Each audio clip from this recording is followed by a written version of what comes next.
What's up, fight fans? Today we have an absolute shitter of a card to break down.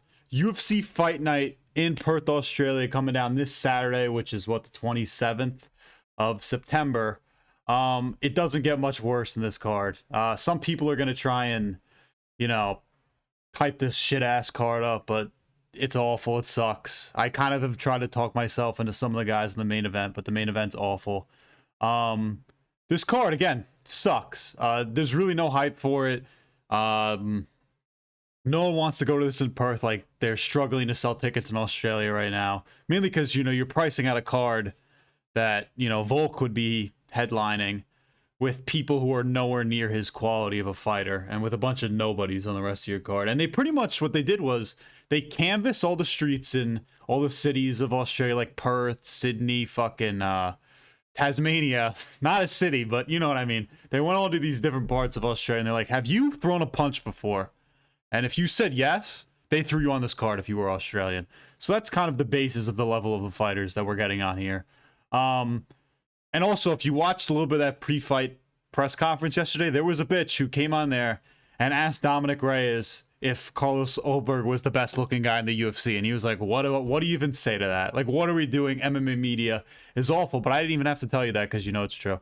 Anyway, first fight on the card. And they've switched so many things around in this fucking card because people have dropped out. Started with 16 fights. Now we're down to 12.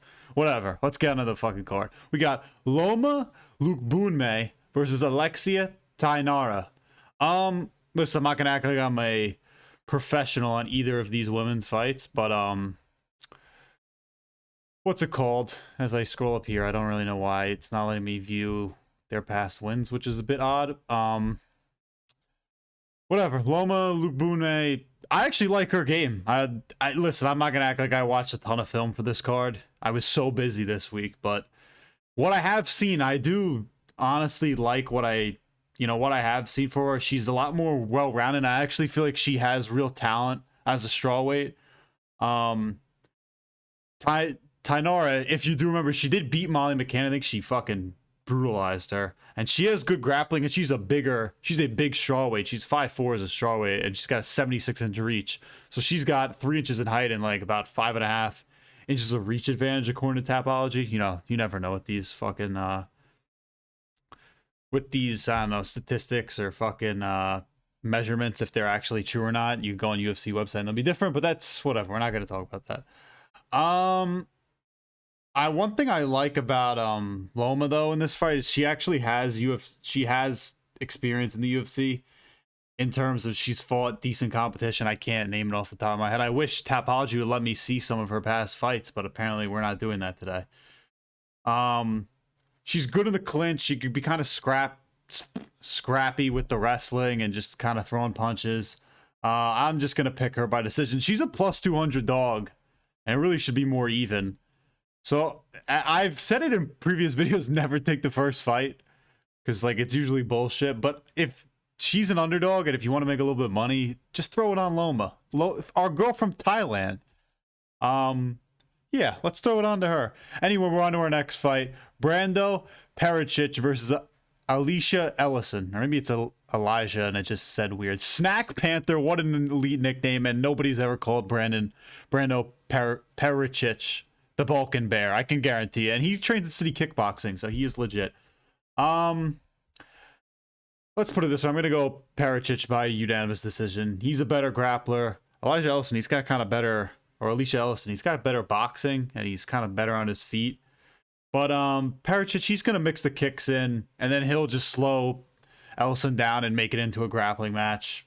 And that's just how he's going to win. He'll probably be fat and, mog him on the ground. So yeah, I'm going to go with the Balkan Bear by unanimous decision. 29-28. That's my prediction for this one. On to the next card, and this is a banger. Luna Dread Carolina versus Michelle Montague. Now, was Montague or Montague? That was from fucking Romeo and Juliet, right? Anyway, not that that's important at all. She has no experience in the UFC. I think she's fought in Bellator and PFL, Michelle. She's had all of her wins, I think, are by the submission. I think they're all by rear naked choke. One thing I've noticed in the little film I've watched from her, she can't throw a punch to save her life. It looks painful to watch her try and punch somebody. And her whole game, I said, is rear naked chokes. Another thing that if you were to not pick Luana Carolina, she lost to Molly McCann, which is not an awful loss, but it's also not a good one either. That being said, though, I'm going to stick with my Brazilian sister. She's got better cardio. She's a better striker. When you can't throw a punch like Michelle can't, that's going to lead me not to pick you to do anything. And I've been hidden with these women's fights. You know what I mean? Like, I've been kind of locked in on them. I don't think I've gotten a women's fight wrong since I've started this channel. So nobody can call me sexist. I've rode with these women for a long time. And I just pick winners with these women. So don't ever call the Cage Doctor a sexist. Anyway, let's get into our next fight. Kobe Thicknesse, that's a real name, versus Josias Musasa. The KO Wizard, that's the lamest name ever. That's just generic ass name. And then Slickness for my guy Kobe. Kobe's a Volk guy. I think he's friends with Volk, or he's trained with him before. I do know that. I know one thing about Musasa. He's a lot stronger, and he's going to be a lot more aggressive in this fight. I think he's going to outmuscle Kobe. Kobe had that one fight against, what's his face? Oh, Alessandro Taporia. And I almost said Pantoja. That would have been embarrassing. He really didn't impose his will at all, and he kind of just looks soft in a lot of these fights. He lost that by decision.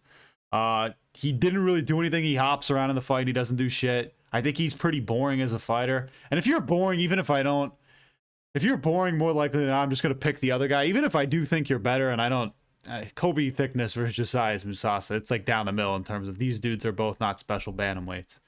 You know what I mean? But one thing I will say about Musasa, that one of his only good traits, or really elite traits, he's a great grappler. He's good at with the wrestling. And I think he works out with Ryan Hall. And people forget, man, Ryan Hall, world-class jiu-jitsu from Ryan Hall, if you didn't hear Joe Rogan say that a bunch of times. I could see Musasa either winning this by unanimous decision, but I'm going to go with our first finish tonight. I'm going to take him by ground and pound TKO, probably in the second round. I just don't think Kobe Thicknesse is good, and Musasa is just going to impose his will upon this guy, and that's going to kind of be the theme of this fight. Again, these fights kind of suck. But that's not really important. Who cares? You're here to watch. You're here because you love UFC and you respect me and support me, and I thank everybody for that. Anyway, Jamie fucking Mullarkey versus Rolando Bedoya in a lightweight battle. Jamie Mullarkey's kind of looked like shit recently, but so is Rolando Bedoya. He's lost 3 fucking fights in a row. Both these guys are kind of in bad parts of their career right now. I don't particularly like either one of these guys. Like, when I was thinking of who I was going to pick, I was like, dude, both these dudes are not very good. I just think Bedoya sucks. And the one thing I could say positively about Jamie Mullarkey is he is a UFC fighter, and he is decent on his feet, and he has a nice jab. So he's better. He's just a better overall fighter. Really not much to say about this fight. I don't think either one of these guys are good. We'll go with the Australian by unanimous decision. I guess he could pick a finish here, but both these guys are just on a little bit of a skid right now in their careers, so I'm not really going to pick either one of them to fucking finish anybody. So we'll go with Jamie fucking Mullarkey, mate. That was kind of an Australian accent from the central coast of New South Wales. Good for him, you know what I mean? Good for Jamie Mullarkey. Let's get some Australian flags in the chat. Anyway, Andre Petroski versus Cam Rowston. Now I actually know these dudes. At least Petroski, I know. He's been in the UFC for, I think he's like 7-2, 7-1 in the UFC. He's beaten all cans. He's fought all cans. But don't disrespect him. And Cam Rowston, I think he was just on the Contender Series, and he fights out of City Kickboxing. So he has that going for him. I just don't think Andre Petroski's that bad. I wouldn't say he's good either, but he is a good grappler. He's a better grappler than Cam Rowston. He is chinny. I think both these guys are chinny, though, so they both could get finished. I wouldn't be surprised. There's going to be a finish in this fight. He also, the guy Cam Rowston beat on the Contender Series, was a nobody. He sucked. And what's his face? Finney? Whatever that guy's name is, the black dude. He took down Cam Rowston like 12 times in a fight and just sat on him and was fat. And Andre Petroski's definitely better than fucking Finney is. So I just leading Petroski by decision. I know I just said that. I want picking a finish in this fight. If there is a finish, it's gonna be round 3, TKO on the ground. You know what I mean? Ref jumps in. And again, Petroski, he's going to do a good enough job mixing in the takedowns and will do damage on the ground. So that's kind of where, if there is a finish, it's going to be on the ground. And he's fought decent competition. And again, you're going to kind of see the levels of the grappling as the fight goes on for my guy Andre fighting at Renzo Gracie, Philly. So let's just go Andre. You know what? We haven't picked enough fucking finishes in this fight. Let's go round 3, Andre Petroski. TKO. Why not? You know what I mean? Let's rock with our Pennsylvania. He's actually fuck Pennsylvania, but we're going to rock with him anyway. And now we at least join to a part of a fight where I actually care who wins. Navajo Stirling versus fucking Rodolfo Bellato. I don't think Navajo Stirling is a Native American, but they gave him the name Navajo. So Rodolfo Bellato, fuck this guy. He robbed my Paul Craig off of one of the greatest acting jobs, or one of the worst acting jobs ever seen. Remember, he gets up kicked in that fight. What was that? The fight night, Lewis versus Teixeira. That might be it. I actually don't. Or maybe it was Buckley. It might have been the Buckley Usman one. And whatever, he gets front kicked on the ground, looks to the ref like, ooh, look at me. And then he, what's it called? He just fake passes out and then wakes up and acts all surprised, and it's a no contest or whatever. A draw, whatever the fuck it was. Yeah, he's a scumbag for that. I'll forever hate him, and I'll never pick you to win a fight. And Navajo Stirling's actually good. So, we're going to go Stirling by KO. Again, fuck you, Rodolfo Bellato. Navajo Stirling just flat out better than him. Stirling's going to be patient early on. I could see Rodolfo Bellato really coming out, firing early, like being aggressive, and maybe taking the first round if it gets through the first. But, I think Rodolfo Bellato, he'll just overextend, and Navajo Stirling's going to make him pay. Stirling's smart. He's got good fight IQ. He throws accurate and precise strikes. And Bellato is just so dumb. He's literally a fucking brick. He made Paul Craig look good in that fight. And seeing how Paul Craig ended up against Modestas Bukauskas, what does that say about Rodolfo Bellato? You know what I mean? Stirling's probably going to counter something. Or, again, Rodolfo Bellato, he'll fucking overextend himself. And they're also just throwing Rodolfo Bellato to the wolves. Like, Navajo Stirling's easily going to beat his ass. So we're going to go Navajo Stirling. I'll give Rodolfo Bellato a round. You know what I mean? I'll give him, I'm not saying he's going to win the first round or anything, but I'll give him, he'll survive a round and get knocked out early in the second round by getting counterpunched in the face. Brutal knockout too. It's going to be comical, and I'm going to laugh on your, and piss on your grave, Rodolfo Bellato. That might have been harsh. Anyway, moving on to the main card. And Charlie Campbell, guys. I want to say something about Charlie Campbell, the cannibal. Long Islander. So me and him, you know, this guy's family. He trains out of Serra-Longo, right? Yeah, so this guy's family, as far as I'm concerned. And he's one of my good friend Rino Losardo, friend of the channel. One of his guys.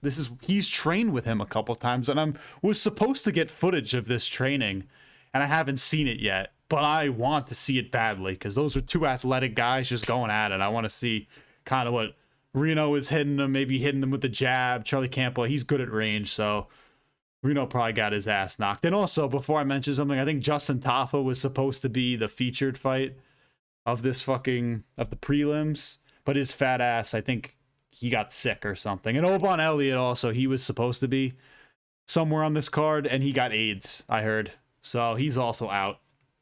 Anyway, back to Charlie Campbell versus Tom Nolan. Again, Charlie Campbell's a Long Islander, so he's family, and he's actually good too. He's a good boxer. He had that infamous fucking interview with DC where he asked DC what he thought of his wrestling or something, and he says, "Doesn't matter what you think." Like, he did his little Rock impression. Then DC said, "All right, I love a good WWE reference, but I'm gonna let you live." That's what you love about DC. He's just a guy's guy. And as much as I just glazed Charlie Campbell and showed some personal connection to the guy, he's going to get knocked the fuck out. And it's going to be a good scrap, I honestly think. I don't think he's going to get dominated. He's good. He's good from range, but the problem is that Tom Nolan why am I looking up like that? Tom Nolan's, he's just bigger. He's got a 3-inch height advantage and a 1/2-inch reach, so he's a bigger guy.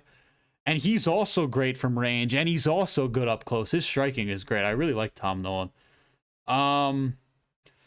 Tom Nolan, again, graded range. I said that. And he also has good knees. His takedown defense is good. And he's got good wrestling.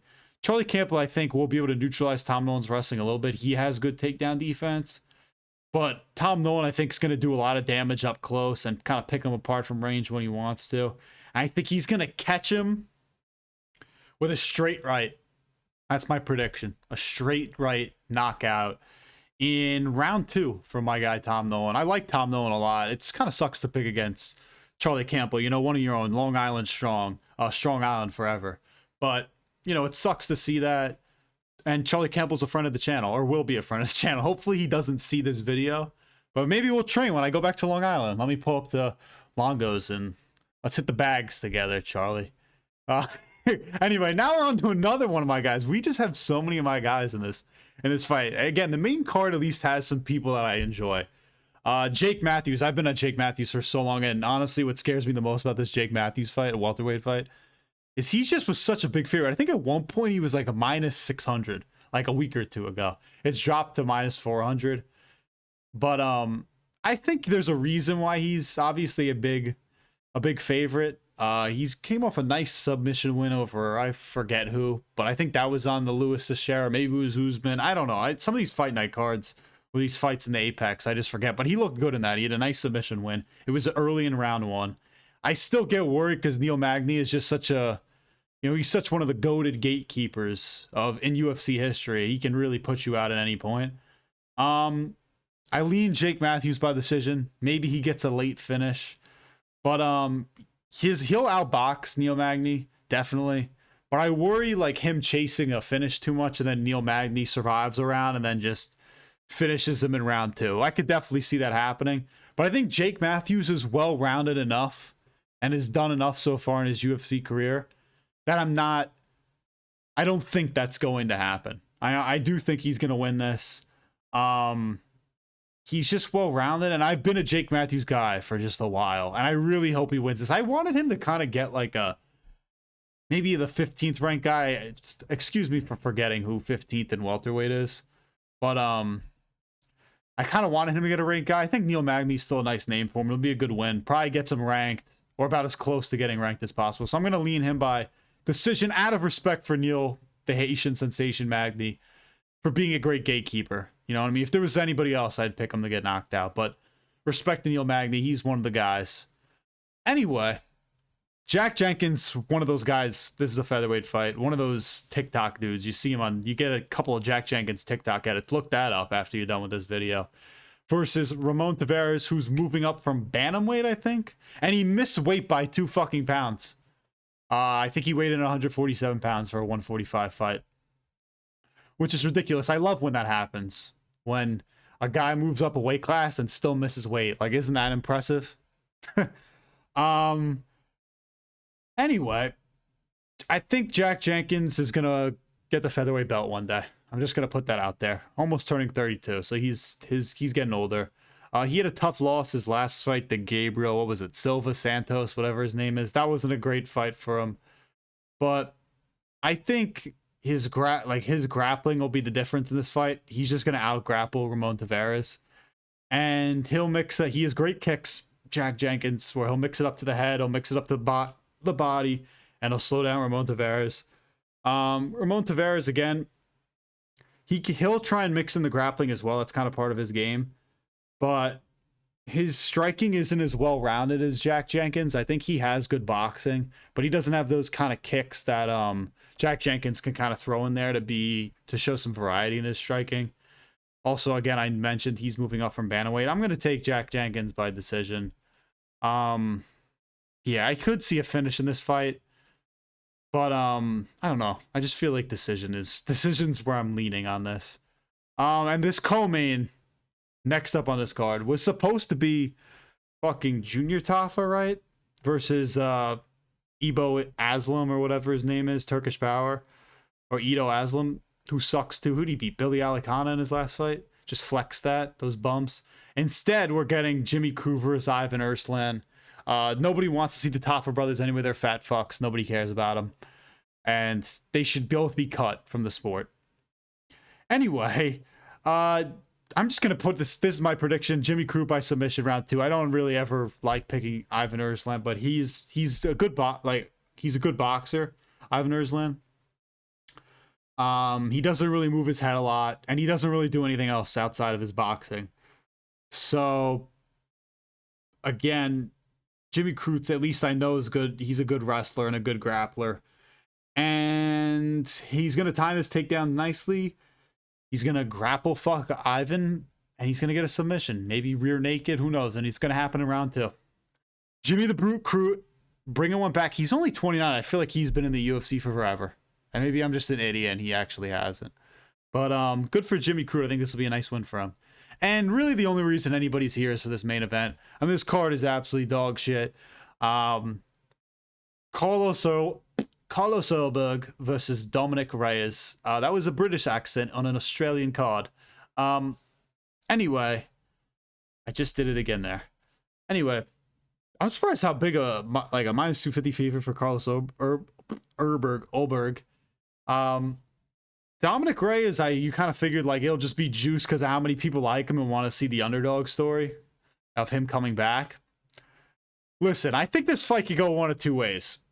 Dominic Reyes is going to knock out Carlos Ulberg, or maybe one of three ways. Dominic Reyes is going to knock out Carlos Ulberg in the second or third round, or it goes one of these ways for Carlos Ulberg. He just kind of decision point win, his way to victory, where he's just doing calf kicks. He's kind of just avoiding Dominic Reyes the whole fight. Not landing anything super meaningful, but kind of just wearing him down with some calf kicks, doing good stuff off his back foot. That's one way it could go. Or I could see a world where Carlos Ulberg, I automatically just say it with this Australian British accent. Carlos Ulberg, I could see kind of a world where he takes the first round 10-9 with just boring ass calf kicks, and then he repeats it again in the second round, right?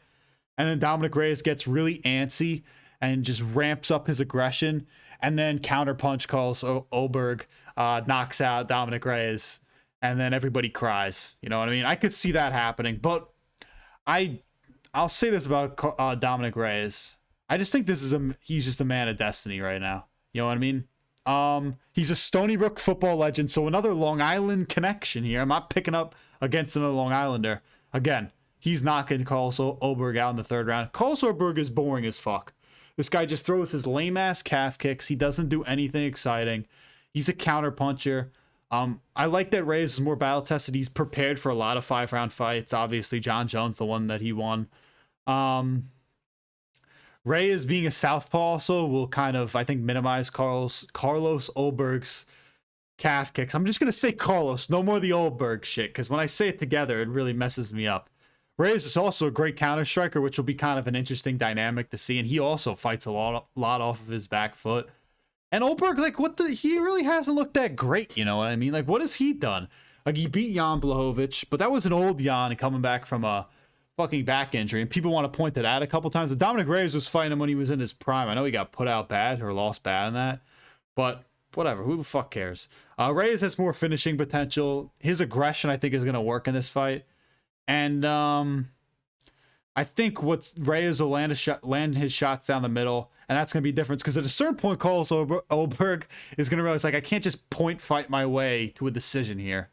You know what I mean? I think he's going to win the first round regardless. He'll win 10-9 first round doing nothing. But, he's going to start to see Dominic Reyes throwing stuff, and he's going to get hit. And he's going to be like, shit, I'm not going to be able to win this by decision. And he's going to have to open up. And that's what's going to kind of cause Dominic Reyes to win this fight. He's a more explosive athlete, Dominic Reyes. You're going to see it in this fight. And either in end of round 2 or beginning of round 3, that pressure that Dominic Reyes is going to put on Carlos is really going to fucking show. And he's going to put him out cold with a right hand up the middle. And then he's going to get a finish. Again, I'll just point out the way that I really think Carlos Ulberg is going to win is just a counter shot. If Reyes gets too aggressive and is frustrated if he's down 2 rounds, I could just see a counter shot, and that's it. But again, Dominic Reyes is a better finisher. We all want to see this story. It sets up really an interesting, storyline. If he wins, what happens? Is he getting the title shot next? Because Magomed Ankalaev came out and was like, I'm not really interested in the winner of Yuri versus fucking Khalil Roundtree. which I think which I don't really like because I think Yuri can kind of give him problems. I think really any of these dudes could give him problems. Cole's or Ulberg not as much. I think Ankalaev would kind of beat him. But we all want to see Dominic Reyes get a shot. And I know I might have just come out and said like, oh, that means Ankalaev's a lock for the fucking rematch against Pereira. We'll talk about that next week because that's a big deal next week. Or what is that, 2 weeks? Whatever it is. October is a big month for this channel and for UFC in general. And I'm going to be pumping out a lot of content in October. You know, we have Pereira and Ankalaev, the rematch. And then you have, you know, Yuri versus Khalil and fucking Marab Corey on that card. And then we also have, you know, Charles versus Gamrot. Fluffy fighting Brendan Allen this month also, or next month. And then we also have Tom versus Aspinall, Mario Batista, Umar. Like, there's a lot of big fights this in October. But yeah, Dominic Reyes gonna win this by round 3 TKO. Not Ulberg. Round 3 knockout up the middle. Something he's gonna catch Cole Ulberg lacking, and he's gonna get the belt. He's gonna bring it back. He should get the title shot next. I actually don't really care because if Pereira loses, I'm gonna be depressed. Even if Pereira wins, move up to heavyweight. I don't want to see you defend against any of my guys anymore. Like Yuri, fucking Khalil, or Dominic Reyes. As long as one of them ends up with the belt, I'm happy. But again, let me know what you guys think in terms of predictions for this fight. Let me know if you guys are rocking with Stony Brook football legend Dominic Reyes. Again, not as long of a video. This card kind of overall sucks, but everybody should watch simply for Dominic Reyes because they're going to write fucking movies about this shit when he gets the belt back because he deserved it against John Jones. Again, like, comment, subscribe, follow the TikTok because we're doing well over there, doing better. We'll keep pumping the YouTube content out. Probably the recap video will come out on Sunday, maybe Monday. And then we're going to really go deep into the film for Ankalaev and Pereira and that card in general. And we're going to put out a banger video for that also. Again, thanks to everybody who's given me support. Subscribe to the YouTube channel, like, comment, and also follow the TikTok. Thank you guys so much. I'll see you guys later.